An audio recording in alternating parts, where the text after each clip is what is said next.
Alright, welcome back. Davidson's All Natural Gym. I'm going to show you today Wood Mizer LT35. The throat on this will let me cut an 8-inch cant. I want a 9 and an 8. And that top left corner up there hits on the slanted part of the throat of this LT35. And here I'm just showing you it's 8 and I want 9 1/4.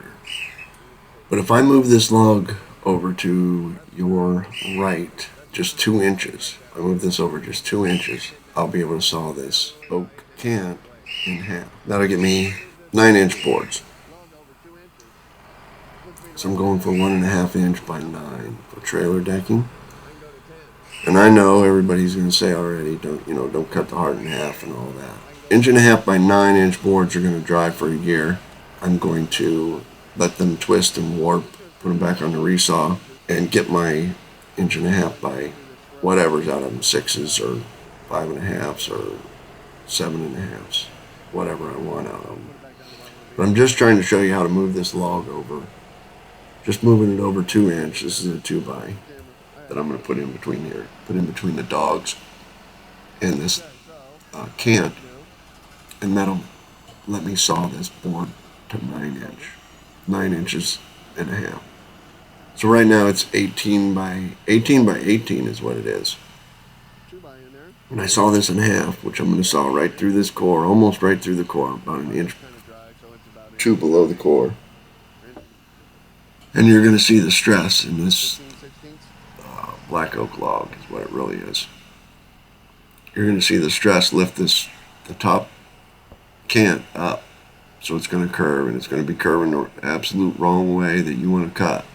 So do not cut this if you're looking for, expecting to get stress-free boards out of this. But that's not what I'm expecting.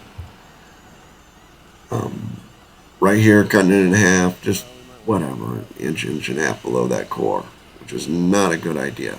Absolutely not a good idea. But then I'll take each one of these cants.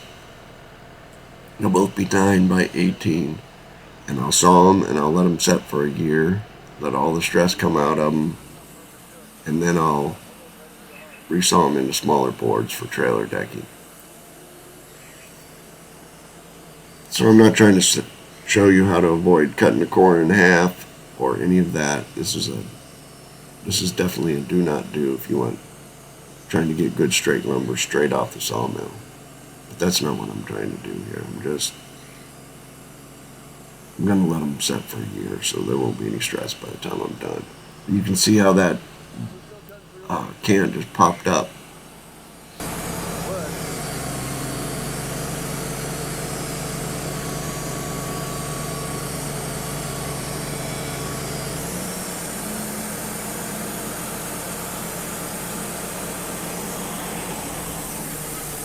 Inches of lumber there.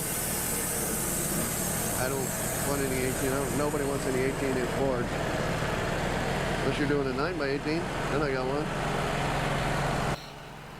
Now I'm going to dump it onto this log arm, which is definitely not what you want to do. It's going to flop right on the forks of my tractor, but you should not do this. Watch this bounce. Bam. That's not good. That's not good on your hydraulics. And then I'll stand this up, start sawing me some 1.5 boards, and let them dry for a year, and then I'll resaw them and get me some trailer decking out of this board. It's a bad log. It's got a split down the middle. It's got some rod in one end. So instead of doing what I was going to do with it, I'm just going to saw trailer decking out of it because it didn't turn out to be any good. So hope that helps. You can move this over. You can get a 10-inch board through the throat of your LT35 Wood Mizer.